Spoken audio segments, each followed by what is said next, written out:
নজর রাখবো পরবর্তী সংবাদে। আইএএস অফিসারের হাতে স্ত্রী নির্যাতনের অভিযোগ, এমনটাই ছবি আজকে উঠে আসছে দক্ষিণ ত্রিপুরা থেকে। বিলোনিয়ার ঘটনা, যেখানে সাংবাদিক বৈঠক করলেন নির্যাতিতা ওই মহিলা। অভিযোগের তীর অতিরিক্ত জেলা শাসক কে প্রদীপের বিরুদ্ধে, এমনটাই জানা যাচ্ছে।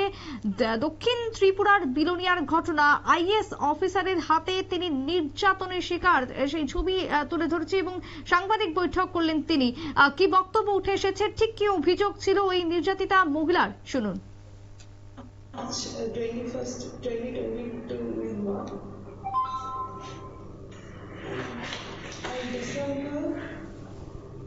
till December 2022 altogether we only lived together for only 3 months. In between also there were so many dowry demands from his and his parents' part. As far as possible, my father had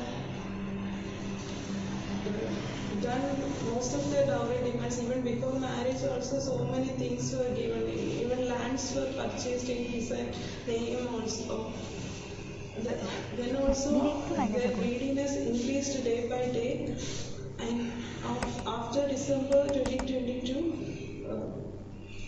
he has blocked my calls. And আপনারা শুনলেন অভিযোগ। Telephone লাইনে রয়েছেন ঝর্ণা দেববর্মা, রাজ্য মহিলা কমিশনের chairperson. ঝর্ণা দেবী, এই যে আইএএস অফিসারের হাতে নির্যাতনের অভিযোগ তুলেছেন ওই নির্যাতিতা মহিলা, জেলা শাসক কে প্রদীপের বিরুদ্ধে তার অভিযোগ, কি এই ঘটনার পর আপনাদের পদক্ষেপ কি থাকবে?